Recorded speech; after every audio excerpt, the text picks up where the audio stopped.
Γεια σας! Σήμερα θα σας μιλήσω για την υγιεινή και το μακιγιάζ και ως πρώτο θέμα έχω τα πινέλα. Θα ξεκινήσουμε λοιπόν από την αρχή, από την ώρα που αποκτάτε τα πινέλα σας.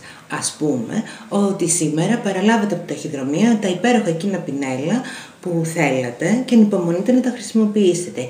Ή μόλις αγοράσατε από το κατάστημα τα πινέλα που τόσο ονειρευόσασταν. Τα έχετε φέρει σπίτι και ανυπομονείτε να δείτε πώς είναι στη χρήση τους.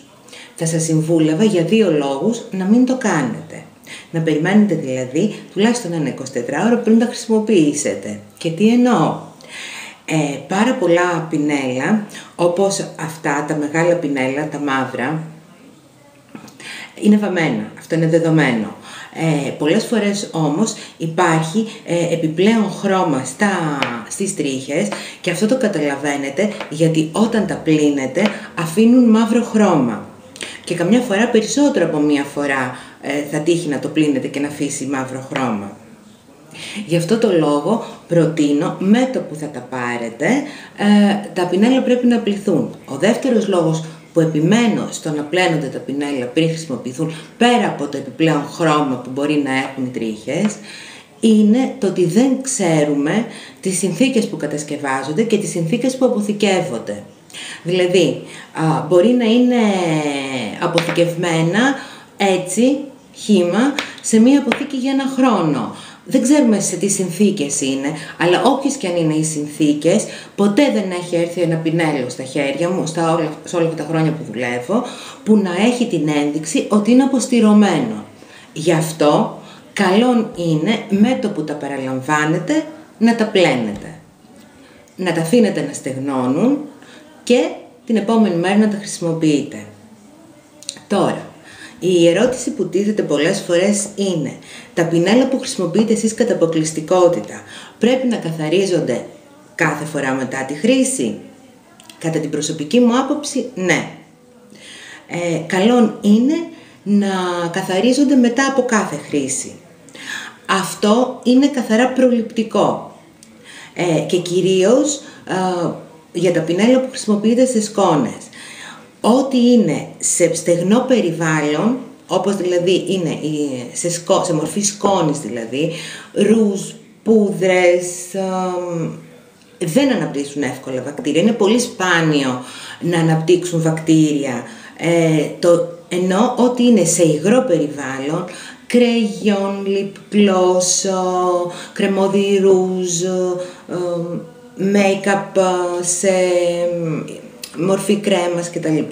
Αυτά είναι πολύ εύκολο να αναπτύξουν βακτηρίδια. Γι' αυτό συνιστώ τα πινέλα κάθε φορά μετά τη χρήση να πλένονται. Τώρα, να καθαρίζονται, συγγνώμη, όχι να πλένονται, να καθαρίζονται. Ο πιο εύκολος τρόπος να καθαρίσετε τα πινέλα σας μετά από κάθε χρήση είναι με το ινόπνευμα. Δηλαδή, το μόνο που χρειάζεστε είναι ένα ποτηράκι, ινόπνευμα και χαρτί κουζίνας. Είναι πάρα πολύ απλό. Ρίχνετε λίγο ινόπνευμα, δεν ξέρω αν φαίνεται, λίγο ινόπνευμα. Παίρνετε το πινέλο, της σκιάς, βουτάτε τις τριχούλες μέσα, βλέπετε αμέσως ότι αφήνει χρώμα. Το χαρτί σας και το σκουπίζετε.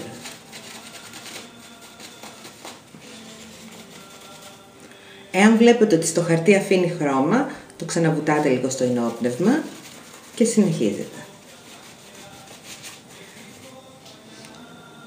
Αυτή τη στιγμή το πινέλο είναι υγρό, αλλά επειδή το ινόπνευμα εξατμίζεται πάρα πολύ γρήγορα, σε 5 περίπου λεπτά το πινέλο αυτό θα είναι στεγνό.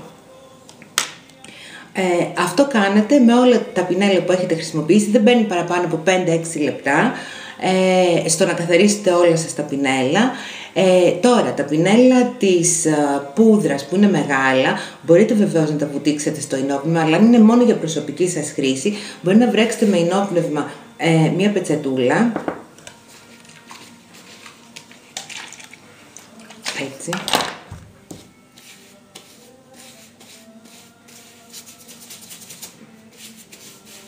και να τα σκουπίσετε πολύ πολύ καλά. Και όπως θα δείτε, οι τρίχες του πινέλου είναι ήδη γυαλιστερές, δηλαδή ό,τι στην εξωτερική επιφάνεια η πούδρα υπήρχε έχει φύγει.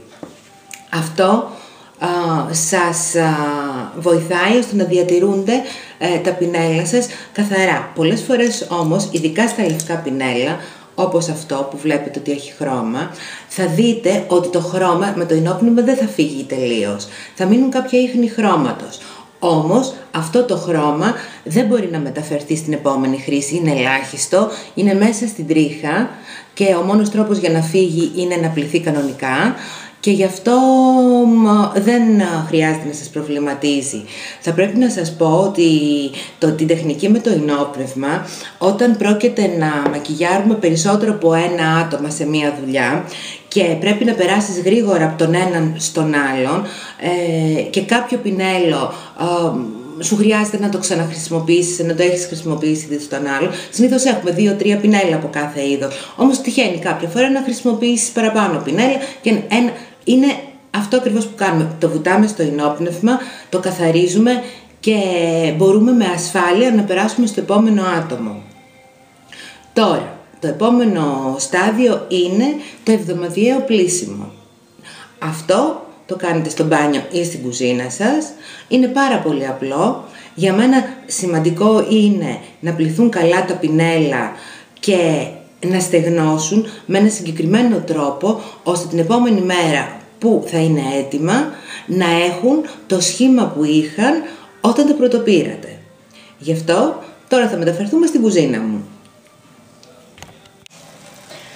Όπως βλέπετε έχουμε μεταφερθεί στην κουζίνα μου και ξέρω πως θα σας φανεί περίεργο, αλλά εγώ ο τρόπος που χρησιμοποιώ για να πλένω τα πινέλα είναι με ένα σαπούνι. Διαλέγω συνήθως ένα σαπούνι που είναι απαλό, δηλαδή είναι είτε με λάδι ελιάς είτε οργανικό. Βρέχω το σαπούνι, βρέχω και το πινέλο. Το νερό που τρέχει είναι χλιαρό, δεν είναι ούτε κρύο αλλά ούτε ζεστό. Το πολύ ζεστό νερό καταστρέφει τις τρίχες. Πάνω στο σαπούνι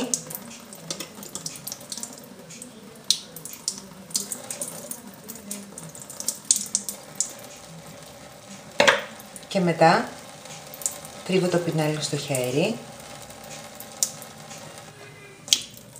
Επαναλαμβάνω τη διαδικασία ώσπου ο αφρός που έχω στο χέρι μου όταν είναι καθαρός, όπως αυτή τη στιγμή.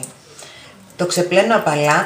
Αυτό που προσέχω πάρα πολύ είναι το νερό όταν πέφτει να μην ξεπερνάει το επίπεδο από τις τρίχες, άντε και λίγο στην άκρη του μεταλλικού λαιμού. Γιατί αυτό που θέλω είναι να μην περάσει νερό μέσα. Εκεί δηλαδή που είναι η κόλλα που συγκρατεί το πινέλο. Εδώ στο πλάι έχω μία πετσέτα, την οποία έχω ρολό στο πάνω μέρος και θα κουμπίσω το πινέλο, θα σας δείξω τώρα αμέσως.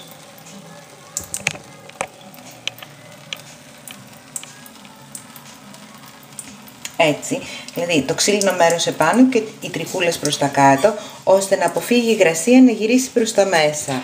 Και θα συνεχίσω και με τα άλλα πινέλα. Όπως βλέπετε έχω πλύνει όλα μου τα πινέλα τώρα και είναι όλα με τον ίδιο τρόπο τοποθετημένα. Τώρα θα τα μαζέψω και θα πάμε πίσω στο μπάγκο εργασίας να σας δείξω πώς θα τα βάλω να στεγνώσουν όλη τη νύχτα. Λοιπόν, έχω φέρει τα πινέλα στο μπάγκο εργασίας και τώρα ένα-ένα θα τα σκουπίσω καλά με χαρτί, ώστε να απορροφηθεί όσο το δυνατόν η υγρασία και θα κάνω το εξής. Έχω κόψει χαρτάκια, είναι ένα χαρτί κουζίνας κομμένο στη μέση και αυτό που θα κάνω, θα δυσκολευτώ λίγο να το κάνω στον αέρα γιατί συνήθως τυλίγω το κάθε πινέλο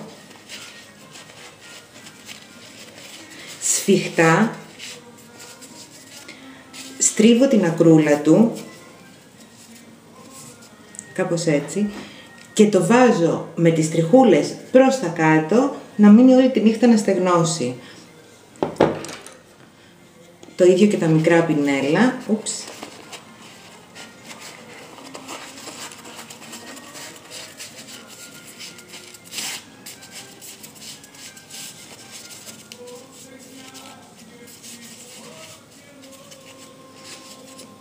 Αυτό, την ίδια διαδικασία θα ακολουθήσω για όλα τα πινέλα.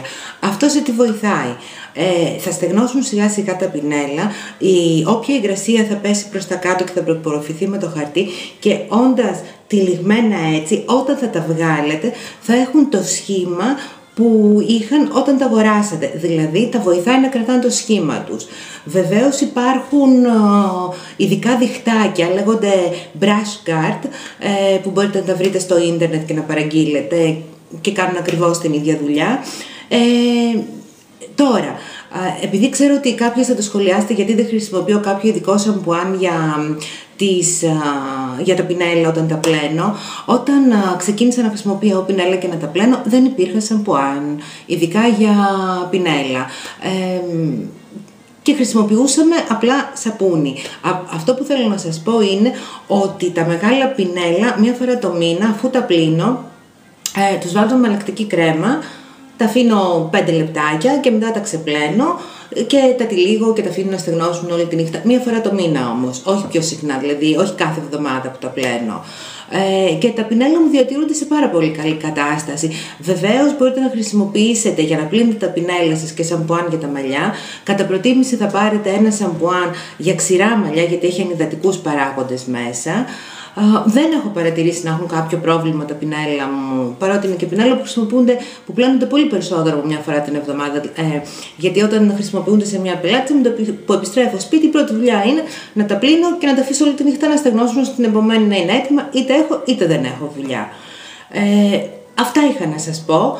Τώρα, αν έχω ξεχάσει κάτι, γράψτε το από κάτω και πολύ ευχαρίστως να σας απαντήσω. Τα πινέλα σας είναι μια επένδυση.